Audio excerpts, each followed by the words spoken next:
kita pada pagi hari ini adalah the spiritual and the supernatural. Karena kita melayani dan menyembah Tuhan Allah, the God of the miracles, the God of the supernatural, God of miracles, signs and wonders. Allah yang semua ada Allah yang luar biasa, yang perkasa, sumber kehidupan, yang adalah Allah yang supernatural, yang melakukan mujizat, wibawa yang di luar kemampuan, keterbatasan, komprehensi manusia. We serve a supernatural God, Yesus Kristus, God of miracles, signs and wonders. Miraculous, sesuatu yang ajaib. Allah kita adalah Allah yang sumber keajaiban, bahkan di sumber kehidupan. So di topik kita berdasarkan firman Tuhan kita melihat Allah kita yang baginya adalah yang mustahil. With our God all things are possible. Luar biasa. Dan di dalam topik kita the spiritual, the supernatural pada pagi hari ini kita akan melihat ini. Dan saudara-saudari, ada dua perbedaan antara supernatural. Yang pertama, ada dua perbedaan antara supernatural dalam dunia dan alam semesta. Yang pertama, yang satu memuliakan Tuhan, membawa orang dekat kepada Tuhan. Yang satu supernatural Allah lakukan, memuliakan Tuhan dan membawa orang dekat dengan Tuhan. Ini satu supernatural. Yang pertama tadi saya ulangi, yang satu memuliakan Tuhan, supernatural yang memuliakan Tuhan dan membawa manusia dekat kepada Tuhan. Yang kedua, yang satu lagi supernatural juga, tetapi memuliakan iblis atau manusia dan membawa manusia jauh dari Tuhan. Itu supernatural, perkara yang supernatural, tetapi memuliakan iblis atau manusia, bukan Tuhan. Dan juga membawa manusia semakin jauh daripada Tuhan. Tapi itu supernatural yang di dunia ini, di alam semesta. So ini dua perbedaannya. Yang satu tadi memuliakan Tuhan dan membawa kita manusia datang kepada Tuhan, lebih dekat dengan Tuhan. Yang kedua tadi memuliakan iblis ataupun manusia, bukan Tuhan. Dan supernatural itu menjauhkan manusia daripada Tuhan Allah yang benar. Yang pertama terlihat perkara yang supernatural mula terjadi di dalam New Testament, the arrival of the Holy Spirit. Arrival of the Holy Spirit di dunia ini untuk melengkapi orang percaya, menandai orang percaya, hidup di dalam hati dan kehidupan orang percaya, dan Roh Kudus datang untuk melengkapi orang percaya supaya menjadi saksi-saksi Kristus. Kedatangannya supernatural pada hari Pentakosta. Pentakosta maksudnya hari ke-50 kebangkitan Yesus.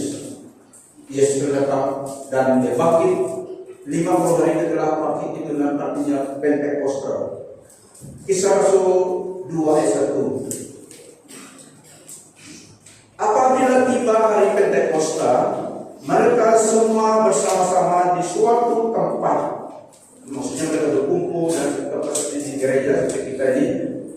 Mereka berkumpul bersama-sama di suatu tempat. Dan kita adalah 120 penduduk Yesus pada masa itu. Tiba-tiba kedengaran bunyi dari langit seperti angin kencang menderu, memenuhi seluruh rumah tempat mereka sedang duduk. Kemudian kelihatan lidah yang berbelah-belah seperti api rupanya. Dan setiap satu hinggap di atas setiap orang daripada mereka. Mereka semuanya dipenuhi Roh Kudus lalu memulai bertutur dalam berbagai bahasa asing seperti yang diberikan oleh Roh itu. Dan 5. Pada waktu itu terdapat orang Yahudi yang saleh daripada segala bangsa di bawah langit tinggal di Yerusalem.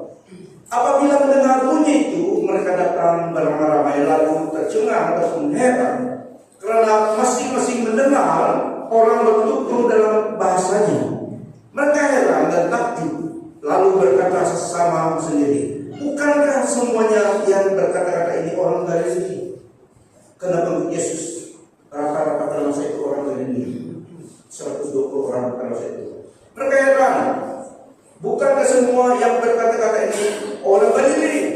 Bagaimana mungkin masing-masing kita mendengar bahasa ibunda sendiri, yaitu orang Partia, orang Media dan Elam, orang yang tinggal di Mesopotamia, Yudea dan Kapadokia, Pontus dan Asia Kecil, Frigia dan Pamfilia, Mesir dan kawasan-kawasan Libya, Middle East ini, yang bersempadan dengan Kirene, penghujung dari Roma. Dan mereka dengar semua orang Galilea itu bertutur bahasa asing bagi mereka, tetapi bahasa manusia, dan didengar oleh berbagai bangsa yang di Yerusalem pada masa itu. Baik bangsa Yahudi maupun penganut agama Yahudi, orang Kristen dan orang Arab, kita mendengar mereka bercakap dalam bahasa kita masing-masing tentang perbuatan Allah yang menakjubkan. Oleh itu mereka heran dan bingung, lalu bertanya sesama sendiri, apakah artinya semua ini? Ada pula yang mengejek, semua orang ini mabuk air anggur manis. So mereka heran. Daerah proclamation Roh Kudus datang ke dunia ini menghingga start daripada 120 orang. Mereka orang Galilea, tapi mereka bertutur bahasa dalam bahasa berbagai bahasa. Karena bahasa roh, ada bahasa manusia, ada bahasa mereka, ada bahasa yang dimengerti orang. Tapi yang berbicara itu tidak mengerti. So orang Galilea ini dimampukan oleh Roh Kudus masing-masing berbicara. Ada yang bahasa Arab, ada yang berbahasa Mesopotamia. Mereka tidak mengerti, tapi orang di sekitar itu mereka dengar bahasa ibunda mereka.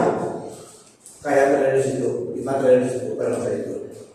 Tapi mereka harus mendengar orang Galilea bertutur bahasa ibunda mereka. Tapi orang ini orang Galilea, mereka sedang memuliakan Tuhan, berkata keajaban bagi Tuhan dalam bahasa ibunda kita, berbagai bahasa. Mereka tidak mengerti, mereka heran. Saya ada yang mengejek, mereka itu mabuk. Tapi Petrus berdiri, mereka itu mabuk. Aku manis kata mereka yang lain mengejek. Mereka tidak mengerti. Ayat 8 seterusnya, Petrus berdiri bersama 11 rasul, Petrus berdiri bersama 11 rasul lagi, lalu berkata dengan suara yang lantang, saudara-saudara orang Yahudi dan semua penduduk di Yerusalem, ketahuilah hal ini serta dengarlah baik-baik kata-kataku. Mereka ini bukanlah maupun seperti saudara-saudara sangka, esum, karena hari baru jam 9 pagi. Jam ketiga maksudnya awal 9 pagi. Tetapi inilah yang dikatakan oleh Nabi Yoel, bahwa akan berlaku pada akhir zaman, firman Allah, aku akan mencurahkan rohku atas semua manusia. Anak laki perempuan akan bertumbuh. Orang mudamu akan melihat penglihatan, orang tuamu akan bermimpi.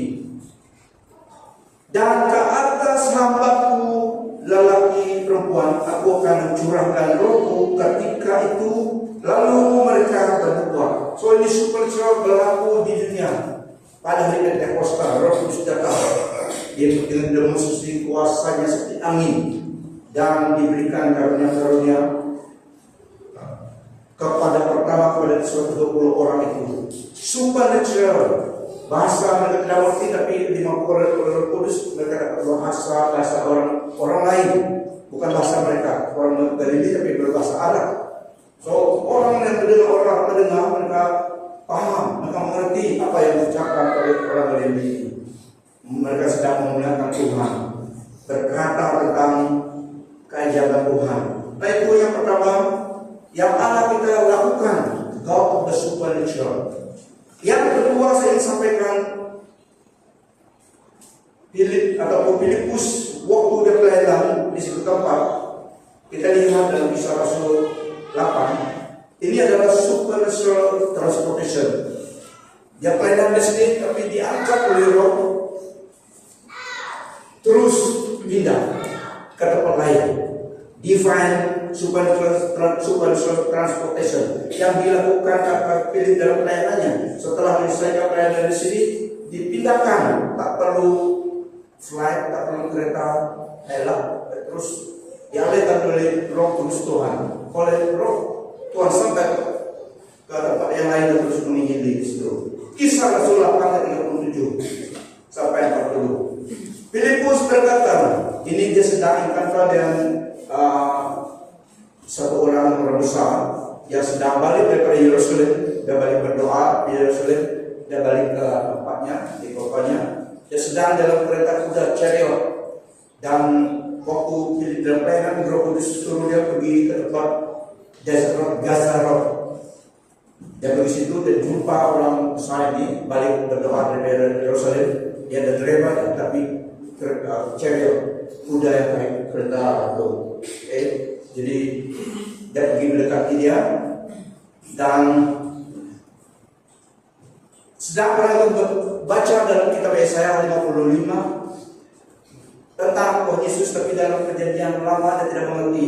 Jadi Roh Kudus suruh pergi dekat, dengar orang itu baca tentang kitab itu. Dia tanya, kamu mengerti kan apa yang kamu cakap? Apa yang kamu baca? Tidak, kecuali ada orang yang menerangkannya. Jadi dia invite lah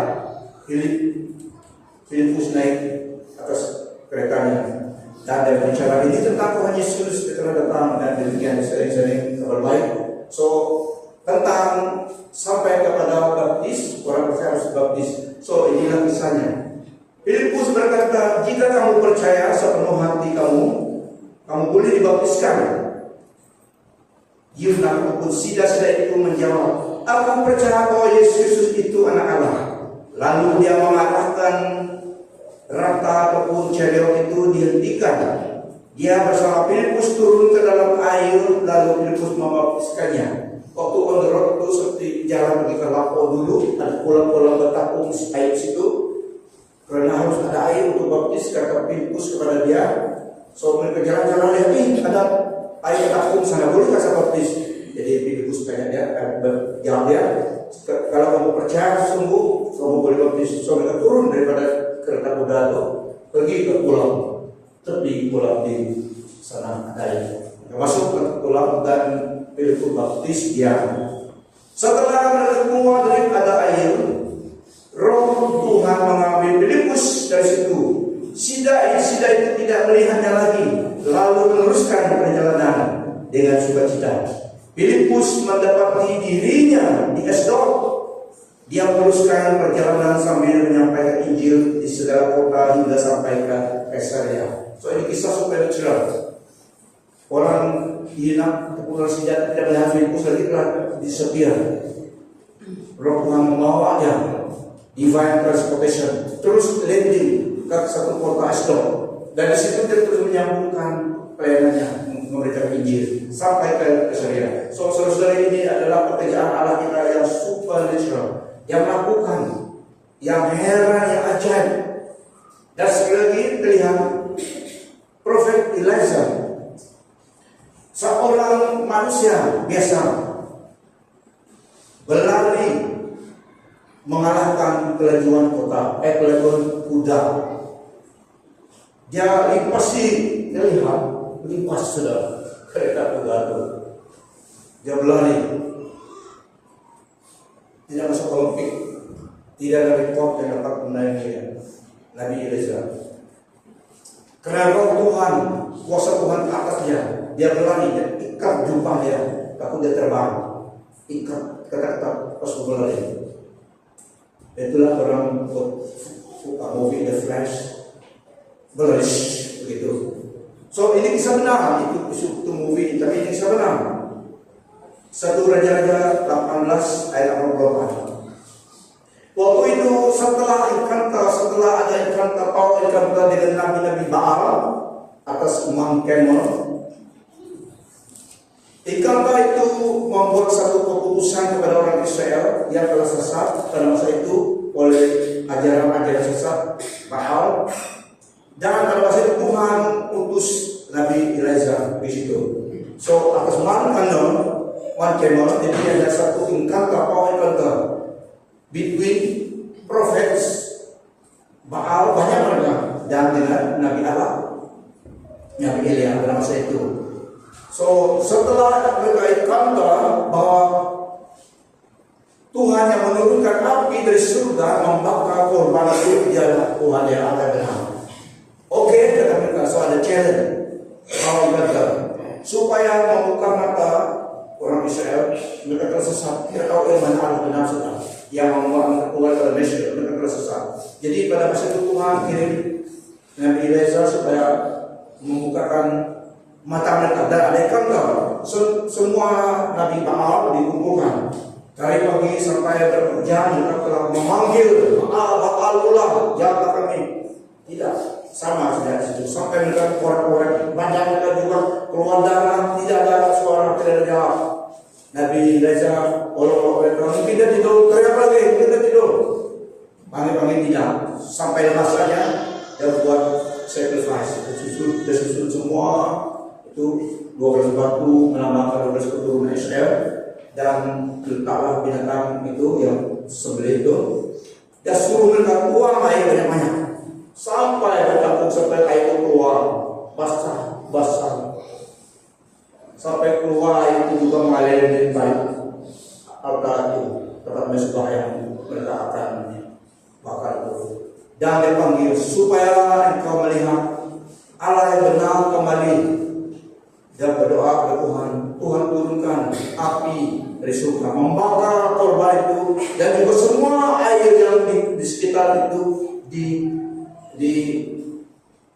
api itu leak semuanya kering dan terbakar semuanya. Barulah orang Israel sedar, Yahweh Allah yang benar. So Nabi Eliezer katakan, tangkap semua Nabi Baal. Berapa 500 atau 600 mereka, banyak mereka. Lawan satu Nabi Allah satu saja. Tangkap semua mereka ini. Tangkap, dia bawa di vali, dilepas, dibunuh semua. Bunuh atas perintah Tuhan. Semua Nabi Baal dibunuh, kedai yang terlari. So itulah waktu itu jadi King Ahab juga sedang. Tapi waktu itu kemarau 5 tahun nubuat Eliezer kemarau. Jadi raja memang cari dan membunuh dia karena dia nubuat tidak baik-baik. Tapi itu atas perintah Tuhan. So pada hari ini setelah encounter dengan Nabi Baal itu, dia bilang pada sahabat dia, pelayannya pergi ke atas, mereka pergi ke atas gunung dan disuruh pelayan ini lihat ke laut jika ada tanda sedang dia berdoa. Dan sahabatnya pergi lihat, dia balik, tidak ada apa-apa, tanda kering semua. Dari waktu itu 5 tahun tidak hujan, kemarau 5 tahun. Pergi lagi sampai 7 kali Eliezer suruh sahabatnya itu, pelayan itu lihat, baru ada satu awan sebesar tangan dari pot. Ada sesuatu awan tapi dari besar tangan saja. Dia bilang sahabat Nabi Eliezer. So Nabi Eliezer katakan kepada sahabatnya, pergi beritahu King Ahab, suruh dia naik kereta kudanya terus pergi balik. Nanti dia pulang hujan makanan dia pergi beritahu. So ini kisahnya. Raja itu masuk di dalam keretanya, kereta chariot itu, jalan dulu. Pas itu kuasa Tuhan datang ke atas Nabi Eliezer, dia ikat jubahnya, ikat ketat. Dia berlari, tapi ini udah sudah jalan dulu, mungkin 5 menit, 10 menit berjalan, ataupun 5 menit lah, sebelum hujan. Pergi raja di jalan. The power of God come upon Eliezer. Dia tak his coat, ikat rapat, ketat. Dia berlari, zoom. Dia berlari pas dari belakang. King Ahab, kita tengok, Nabi Eliezer tadi sudah laju. Dia lihat, limpas sudah raja. Pekerjaan Allah luar biasa, melintasi kuda King Ahab. Dia limpas laju sampai dulu. Kisahnya di sini. The second time, the servant reported, a cloud as small as a man's hand is rising from the sea. So Elijah said, go and tell Ahab, hitch up your chariot and go down before the rain stops you. Meanwhile, the sky grew black with clouds, the wind rose, a heavy rain started falling, and Ahab rode off to Jezreel. The power of the Lord came on Elijah and tucking his cloak into his belt. Ada tali pinggangnya. He ran ahead of Ahab all the way to Jezreel. Pada kali ke-7, pelayan itu berkata, ada awan sekecil sebesar telapak tangan muncul dari laut. Kata Elia, pergilah, katakan kepada Ahab, pasanglah rakamu tepung chariot itu, dan turunlah supaya engkau tidak tertahan oleh hujan. Seketika saja langit menjadi gelap oleh awan dan angin.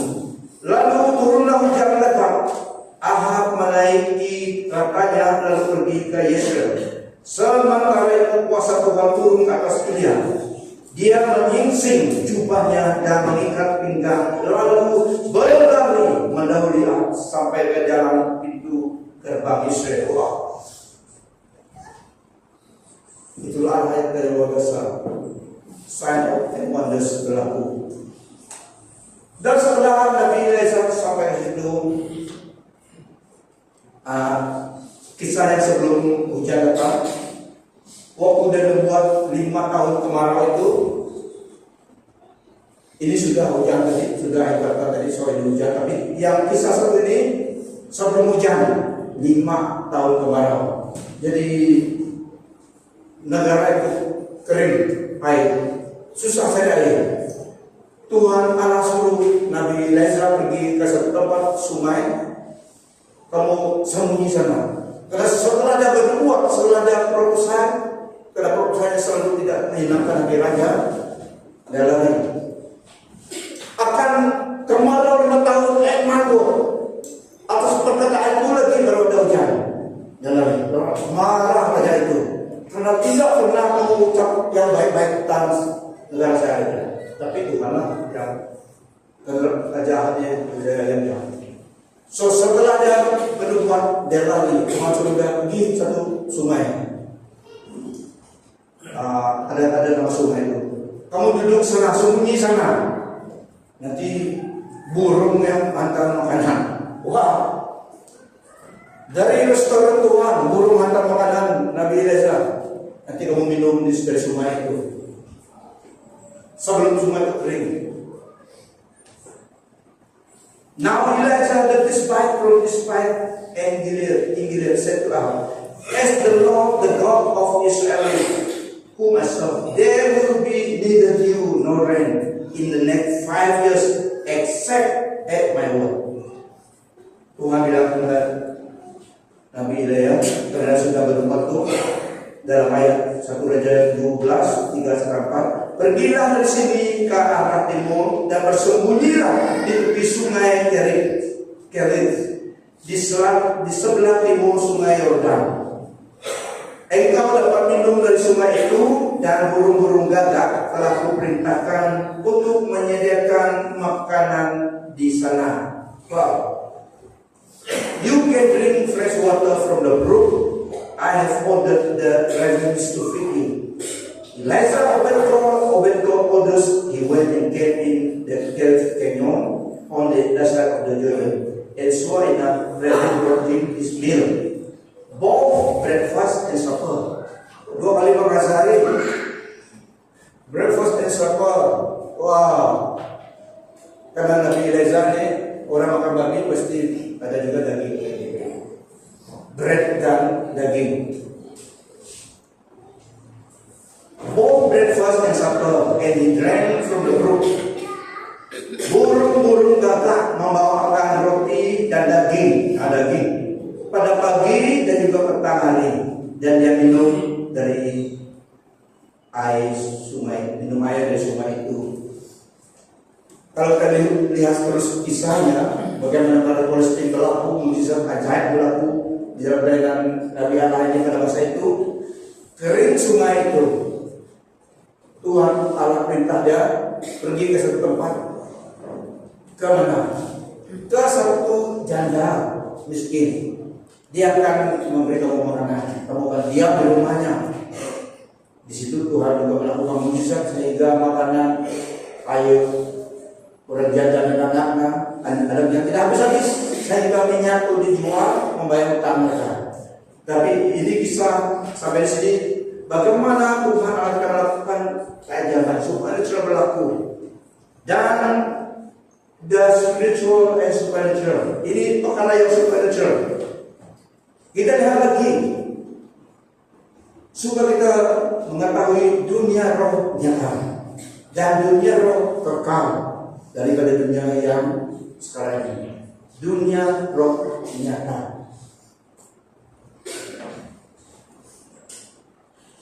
Markus 5 ayat 9. Ini dunia roh nyata dan spiritual dan supernatural.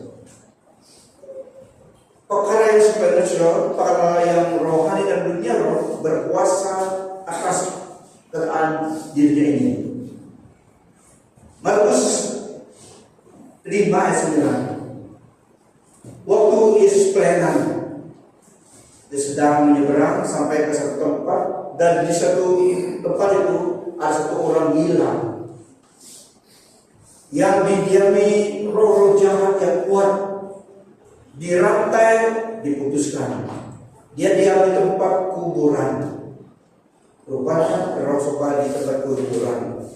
Kata mereka juga, roh jahat ini minum otak manusia yang sudah mati dari kuburan. Tapi itu cerita, benar atau tidak benar, dan dunia roh ada cerita begitu. Tapi yang nyata dunia roh, roh jahat biasanya roh mati tinggal di tempat orang mati. So orang gila ini yang dirasuk oleh roh jahat ini tinggal situ. Tapi Tuhan Yesus menyeberang sampai ke Caesarea situ, tempat dia itu. Waktu dia naik, jumpa orang gila itu. Apakah engkau datang memusnahkan kami sebelum waktunya? Mereka kenal Tuhan. Banyak orang Kristen tidak kenal Tuhan Yesus. Orang jahat kenal dia. Siapa dia? The Son of God, Allah yang Maha Kuasa itu. Karena dalam dunia roh, mereka mengenal orang yang berwibawa atas mereka. Mereka kenal identiti orang dalam dunia roh. Roh jahat yang kenal Tuhan Yesus. Karena Tuhan Yesus adalah roh. Jadi Allah kenal Allah adalah roh. Jadi waktu Tuhan Yesus jumpa dia, Tuhan Yesus tanya kepadanya. Kemudian Yesus bertanya kepadanya, siapakah namamu? Orang itu menjawab, Legion, karena kami ini ramai sekali. Legion dalam bahasa itu adalah ramai. Jumlah maksudnya Legion adalah 6.000. Legion ini bahasa tentara. Centurion menjaga 600. Ini Legion 6.000 roh jahat tinggal di dalam satu orang. So bagaimana mungkin? Karena roh jahat, Allah adalah roh, termasuk roh jahat adalah roh. Wind, keputusan. 6.000 tinggal dalam tubuh orang gila ini. Itulah rantai manapun dapat diputuskan saja. Sehingga orang serenda tidak boleh lepas itu. Tidak dapat ikat, dapat terlepas. Tubuhnya hancurkan oleh roh jahat yang tinggal dalam dia, ambil batu. Karena itu personality roh jahat ingin merusakkan tubuh manusia. Mereka display personality mereka. So 6.000 tinggal dalam orang gila ini. Bagaimana? Just imagine 6.000 karena roh dapat tinggal dalam satu tubuh. Karena roh tidak ada tubuh, seperti angin, mereka tidak ada tubuh. Tapi nyata, mereka perlu tubuh. Roh Kudus mendiami setiap orang percaya, mendiami kita, masing-masing ada rohnya, roh Allah di dia. Dia melakukan keajaiban itu. Seorang gila di 6.000 roh jahat tinggal dalam dia. Catatkan di sini karena ini adalah spiritual, nyata. Dunia roh nyata dan dunia roh kekal. Dunia roh yang kekal. 6.000 dalam orang ini. Mereka merayu Roh Kudus supaya jangan usir mereka dari tempat itu. Territorial spirit. Mereka ini adalah territorial spirit. Mereka tidak mau dikeluarkan daripada kuasa itu. Itu boundary mereka. Sehingga mereka minta izin. Kalau kamu suruh kami keluar daripada orang ini, suruhlah kami masuk dalam babi gitu. Ada babi yang situ, orang jaga babi sebelah kubur itu. Rupanya Tuhan Yesus izinkan pergi. Zoom semua babi yang berapa ribu, 6.000 roh jahat masuk babi tadi. Mereka tenggelam mati lemas dalam sungai. Orang ini bebas keluar 6.000 roh jahat daripada dia, masuk ke dalam babi, tutup bisnis pada hari itu. Babi bisnis tutup, dalam naik.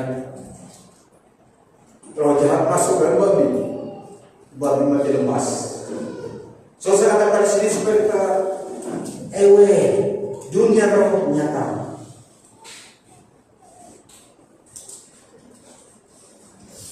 Dan kita di dunia ini, sedang di dunia ini kita dibiarkan Roh Kudus menandakan kita milik Tuhan. Dalam firman Tuhan juga mengatakan Allah yang supernatural itu melakukan keajaiban melalui orang percaya. Tanda-tanda menyertai kita, orang percaya. Markus 16, Markus 16. Tuhan Yesus dalam firman-Nya memberikan kepada kita Roh Kudus memampukan kita melakukan keajaiban yang Tuhan Yesus lakukan. Markus 16, 15-20. Dia berkata kepada mereka, pergilah ke serata dunia dan sebarkan Injil kepada setiap insan. Maksudnya semua manusia. Sesiapa yang percaya dan dibaptiskan akan diselamatkan, tetapi sesiapa yang tidak percaya akan dihukum. Tanda-tanda ini menyertai mereka yang percaya. Dengan namaku mereka akan menghalau roh-roh iblis, dan mereka akan bertutur dalam bahasa-bahasa baru. Mereka akan memegang ular udara. Kiranya mereka terminum racun, mereka tetap selamat. Mereka akan meletakkan tangan pada orang sakit dan orang itu akan sembuh. Setelah Tuhan Yesus berkata-kata dengan mereka, dia disambut naik ke surga lalu duduk di kanan Allah. Para muridnya pergi menyampaikan kabar Injil di serata dunia. Tuhan bekerja sama mereka. Tuhan bekerja bersama mereka mengesahkan firman dengan iringan tanda-tanda ajaib. Allah kita adalah the God of the supernatural yang melakukan mereka mujizat, dan dia juga melengkapi kita orang percaya atas firman Tuhan dalam Markus 16 ini. Kita menjadi channel Allah melakukan perkara yang luar biasa. Dia melakukan pertemuan kita. Allah adalah roh dan dia harus ada tempat kediaman. Roh Kudus mendiami orang percaya. Karena Allah adalah roh. Rohnya adalah seperti angin, dan dia mendiami seperti orang percaya. Memampukan kita melakukan manifestasi Kristus di dunia ini. Karena dunia rohani nyata, lebih nyata, lebih kekal daripada dunia yang kita lihat sekarang ini. Kesaksian yang benar dalam pelayanan satu umat Tuhan yang supernatural waktu dalam pelayanan, dan ada satu wanita dikatakan waktu berdoa slave the spirit. Biasanya terkadang Tuhan bekerja demikian, orang rebah dan ada orang tangkap, tapi dia rebah dan banyak yang terlibat di situ. Ada seorang wanita ini, waktu udah rupanya lama kebaktian mereka, tidak sampai 12, lama kebaktian mereka. Jadi dia barang di lantai sana, on the floor, selain the spirit sama yang lain, tapi dia lama situ. Waktu udah di situ, dia pergi, rohnya pergi jumpa jumpa satu kawannya yang berapa jauh daripada dia. Dia sakit kanser nak mati. Dia pergi dalam rohnya yang pergi, tubuhnya di situ. Tapi dia pergi, dia tahu kalau dia yang pergi, rohnya yang pergi. Kita ada manusia roh. Waktu kita mati kita masih hidup, tubuh kita mati, roh masih hidup. Perempuan yang pergi jumpa melawat best friendnya di satu tempat kota lain. Orang tidak tahu, dia pergi. Dia menyembuh orang itu. Sehingga best friend itu sembuh. Terus sudah balik, masuk dalam tubuhnya, baru dia bangun. Connect story bertestify, orang yang testify. Yang kawannya itu lihat api datang atas dia. Tapi kawannya yang pergi, tapi dalam bentuk api. Api melanda kawannya itu, yang kawannya itu testify. Menghembus semua sel kanker dalam tubuhnya, dia terus rasa sehat. Dia tidak tahu apa yang berlaku, dia tahu api saja datang melanda dia. Seluruh tubuhnya kena api, menghancurkan sel-sel kanker dalam tubuhnya, terus sembuh dia. Dia call kawannya, kawannya call dia. Sudah itu kawannya call dia, baru rupanya kamu yang datang, tapi kawannya itu yang lihat kawan itu api, yang kawan itu lihat api terus melanda dia. Tapi kawannya saya datang lagi. Karena sudah natural, kawannya itu terus sembuh dari kanker itu. So ini perkara yang dilakukan. Black magic tidak melakukan itu. Black magic menipu. Kadang-kadang orang melihat itu mungkin orang terang-terang tidak. Terang-terang terdapat melakukan setiap sedemikian. Dua perbedaan tadi. Yang satu memuliakan Tuhan dan membawa orang kepada Tuhan. Yang satu supernatural juga memuliakan iblis dan manusia dan menjauhkan orang daripada Allah. Tapi yang daripada Allah semakin dekat dengan Tuhan, melayani Tuhan. So ini supernatural yang berlaku. Segalanya mungkin karena Allah kita adalah Tuhan. Dia menciptakan dunia ini dengan perkataannya saja. Let there be light. Ada. So ini perkara yang luar biasa supernatural yang Tuhan boleh lakukan di akhir zaman ini, in our generation. Seperti dari luar tadi. Inilah masanya. Kita sedang dalam masa ini the end time. Sebelum diangkat oleh Tuhan, rapture, pengangkatan gereja semakin dekat. Jangan heran manusia semakin jahat, itu adalah tanda zaman. Tapi pekerjaan Allah juga semakin nyata, banyak orang datang kepada Tuhan. Di dunia yang suka untuk menginjili, ribu-ribu datang kepada Tuhan. Seperti di dalam Gaza, waktu tempat yang suka, ada cara Tuhan menjangkau jiwa. So terlihat ini adalah the end time yang semakin dekat. The rapture is almost at the door. Tapi kita tidak bilang bertahun lagi. Amen. Cepat pun oke. Tapi inilah tanda-tanda yang Tuhan nyatakan. Menyatakan kekuasaannya, kemuliaannya melalui tubuh Kristus. Orang percaya. Seperti dalam Markus 16 tadi. Nah, in conclusion, Allah kita adalah Tuhan Allah of the supernatural. Allah yang supernatural. Sebab dia Allah. Beyond our comprehension what God can do. Sign wonders, miracle. Kita mengangkat iman kita, mempercayai Allah yang supernatural. Matahari tidak jatuh sembarang, bintang tidak jatuh sembarang, karena God is in control. Firman-Nya kehendaknya tetap berlaku dari musim ke musim sehingga genaplah semua yang dicatat dalam firman Tuhan. So kita melayani Tuhan yang supernatural, melakukan. Kita cuma harus avail ourselves with the flow, apa yang Tuhan lakukan. Tapi ingat dua perbedaan tadi. Yang satu memuliakan Tuhan Yesus dan membawa kita dekat dengan Tuhan. Yang satu tadi memuliakan Allah, lalu iblis dan manusia menyesatkan, menjauhkan kita dari Tuhan. Firman Tuhan adalah kabar baik untuk memberi keselamatan kepada orang yang percaya dan juga hukuman kepada mereka yang tidak percaya. dua trust dua God. Penekanan kebenaran adalah menyelamatkan dan juga menghukum. Dua trust Injil Yesus. Keselamatan bagi orang yang percaya, penghukuman bagi yang menolak. Berdua-dua berjalan.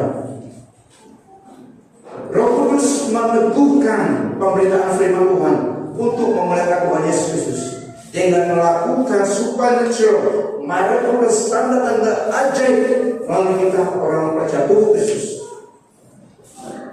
Tuhan mengurapi umatnya untuk itu. Dia tidak anoint us for fun, to make us feel happy. No. Dia anoint us for a purpose, for service in the kingdom. Dia mengurapi tubuh Kristus orang percaya, melengkapi supaya dapat melakukan pekerjaan media Tuhan, menjadi Kristus dan melakukan tanda-tanda ajaib Allah lakukan melalui kita. Itu tujuannya Allah mengurapi umatnya. Perlu diurapi supaya melengkapi kita mampu melakukan perkara-perkara yang luar biasa ini. Dia yang melakukan melalui kita. Tujuan Tuhan mengurapi orang percaya dengan Roh Kudus dan kuasa supaya dimampukan melakukan mandat Kristus di dunia ini sebelum kita dialihkan bertemu dengan Tuhan Yesus di awan biru. Saya katakan orang Kristen adalah orang yang action oriented people. Kita tidak percaya begitu saja dan diam, tidak. Kita percaya dan melakukan. Ini kehendak Tuhan. Action oriented people, menjadi Kristus telah dimenangkan. Dan apalagi kalau diurapi, telah diberi keselamatan, kita akan diberkati karena terselamat. Tetapi Tuhan stop itu untuk kita menjadi berkat dan mengurapi kita supaya kita dapat menjadi saksi Kristus. Harus ada kuasa Roh Kudus diberikan kepada kita. Memang Roh Kudus akan dalam diri setiap orang percaya membawa di dalam operativitas di dalam tubuh Kristus. Kita diberkati dalam doa Kristus. Tapi untuk orang percaya ini keluar sana ingkanta dengan roh jahat, dengan orang yang percaya, dengan keadaan menjadi berkat bagi dunia harus dianugerahkan. Tujuan yang penting itu juga bukan kita bersyukur Tuhan bisa jahat, full service menjadi berkat, a sacrifice to serve others. Semua kita ada peranan. Ada yang memakai demikian. Yang pentingnya itu memuliakan Tuhan. Tapi setiap orang yang diurapi dipakai Tuhan. Dan setiap orang yang di Tuhan utus harus diurapi sebelum pergi. Tuhan Yesus juga belum pelayanan sebelum Kudus datang kepada dia. Dia memang anak Allah dalam umur 1 tahun sampai 29 tahun. Dia cuma start pelayanan waktu umur 30 tahun setelah baptis Mayorkan dan Kudus turun ke atas dia. Itu juga 12 murid ini sebelum mereka disuruh menjadi saksi Kristus, Roh Kudus datang melengkapi mereka. Begitu juga kita orang Kristen harus adalah action oriented people, menjadi pelaku firman Tuhan. Kita berada tujuan Tuhan dan Allah kita, the God of the supernatural, miraculous signs and wonders. Roh Kudus bekerja dengan cara ilahinya. Kita perlu sensitif terhadap caranya Tuhan. Kita tidak mengatur Tuhan, kita perlu sensitif bagaimana kehendak Tuhan melakukan. Kadang-kadang Tuhan gunakan Tuhan ada demikian menunggu ada Kenneth Hagin, Papa Kenneth Hagin. Kenneth Hagin berperanannya healing ministry dulu. Setelah dia dipulih oleh Tuhan, dipakai Tuhan in the faith, ajaran tentang iman dan pelayanan healing. Ada satu wanita yang perutnya seperti bunting tapi tidak bunting. Roh Kudus suruh tumbuh perutnya. Itu cara Tuhan mau. Kalau dia tidak buat, tidak ada sebuah cerita.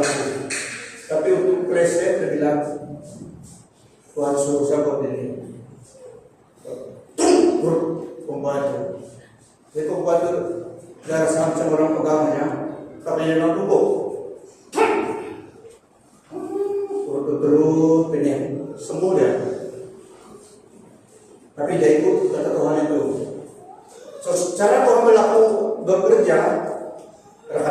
habis udah ambil darah, udah mata orang buka itu cuci ke dalam kan, cuci muka ada apa lihat, itu cara Tuhan. Ada juga beberapa suruh saja, cara Tuhan, cara dia. Kita tidak mampu Tuhan, kita itu yang paling mau. So inilah hal untuk supernatural. Terkadang pekerjaan Tuhan adalah sangat spektakuler maksudnya. Saya lihat juga pada nama Tuhan. Kadang-kadang spektakuler dan suatu tempat. Itu juga saya sendiri alami juga pelayan Tuhan kadang-kadang guna kita dengan cara yang demikian. Kadang-kadang suka sekali lihat Tuhan dapat tidak berjalan sini. Ada tempat juga senang aja. Terus bekerja. Apa yang ketolak orang sebenarnya? Kalau perpuluhan itu langsung salah itu, biar Tuhan melakukan pekerjaannya. Kalau ada depan ada kata. Kalau Tuhan bekerja dengan spektakuler, maksudnya luar biasa. Dan ini juga kodnya. Kadang juga lain pun orang tidak berbahaya, soalnya. Itu kita tolaknya. Tapi kita berdoa melalui dia leher. Karena kita leher point of contact. Orang deliver, orang sembuh bukan kita, tapi pengalihan dari Tuhan. As we grow mature, dewasa dan kita, yang penting kita sensitif, peka terhadap cara Tuhan bekerja.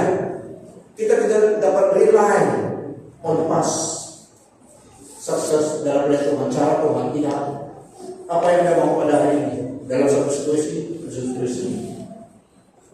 Kadang suruh mengurangi supaya orang ini, tapi ikut berbalik Roh Kudus menggunakan firman Tuhan menggenapi memulihkan Tuhan Yesus.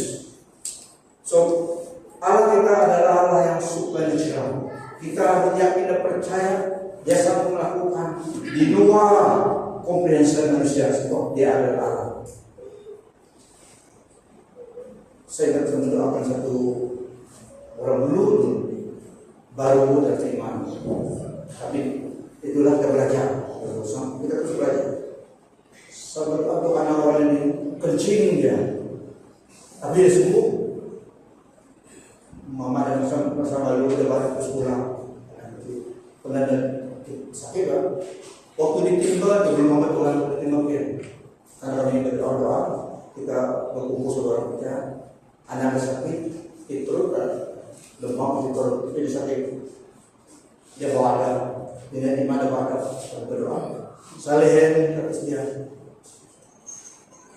Saya lihat jari ini seperti ada lubang. Saya lihat dia keluar seperti kalau pelak sensor, tahu ada soto. Waktu saya lihat anak ini keluar seperti angin panas di semua jari sebelah kanan. Sakit juga rasa dengan angin panas rasa sakit mengalir selalu ke orang ini. Itu pengalaman pertama. Sapung kita pelajar dalam alam rohani. Apakah dalam nama Yesus sembuh? Saya lihat, saya rasakan tangible the power. Sepertinya jari tadi ada polo, angin panas keluar. Itu kuasa Tuhan disalurkan kepada anak itu. Kencing dia, tapi sembuh. Anak kecil lah, bukan muda mungkin, tapi ini benar. Anak kecil kencing dia di mana bawa? Oke, kami jalan dulu. Pas itu baru pada saya itu, tadi doa kencing dia. 2 kali begini ya, satu orang dewasa. Suami dia sudah doa dia untuk istrinya. Doa. Berdoa di sekitar basah tempat dia. Pas dulu suami dia sendiri kencing ada di, tapi dia sembuh lah. Kadang itu cara Tuhan. Jadi yang penting kita terus available, make us available. So kita melayani Tuhan yang supernatural. Terkadang atmosfer yang penting juga. Seperti dalam satu tempat yang berkumpul 120 orang itu Mereka berkumpul bersama-sama, one accord, seperti dalam Mazmur 1:33. Betapa how blessed when brethren dwell in unity. Di situ Tuhan mencurahkan berkat-berkatnya, bahkan hidup dari depan. Mazmur 1:33 kita bacakan. Atmosfer di dalam pertemuan kita harus melakukan atmosfer supaya Tuhan dapat bekerja. Atmosfer maksudnya kita sama-sama rindu akan Tuhan. Hati kita rindu akan Tuhan, kita situ berkumpul untuk menyembah Tuhan, menanti Tuhan, dan rindu akan firman Tuhan, rindu akan fellowship. Seperti mereka satu orang itu, create an atmosphere where the miracles dapat berlaku. Itulah terkadang ada tempat yang senang mengucapkan Tuhan dalam dan tempat yang suka. Di tempat yang gelap Tuhan bekerja juga. Pada orang ada ilmu di situ. Tuhan harus bekerja supaya dikantah dengan kepercayaan yang penuh demikian. Karena manusia tidak dapat lakukan, hanya Tuhan dapat lakukan, tapi melalui orang percaya. Saudara-saudari saya sharing ini supaya kita sebagai orang percaya semakin dewasa memang semakin percaya Tuhan dapat melakukan sesuatu dalam kita, melalui kita, dan di gereja kita dan di mana kita berada. Tuhan dapat melakukan perkara itu. Karena kita sekali lagi katakan create an atmosphere of worship, honoring God, reverent for God. Kita datang sama-sama berdoa menyembah Tuhan, memuji Tuhan. Orang lain satu itu menyembah memuji Tuhan, berdoa, kita juga sama-sama. Tuhan sedang melakukan pekerjaan ajaib. Even though ada juga masa sangat orang banyak tidak percaya, Tuhan juga dalam melakukan. So we never know. Tapi karena kita sebagai orang percaya, create atmosphere demikian.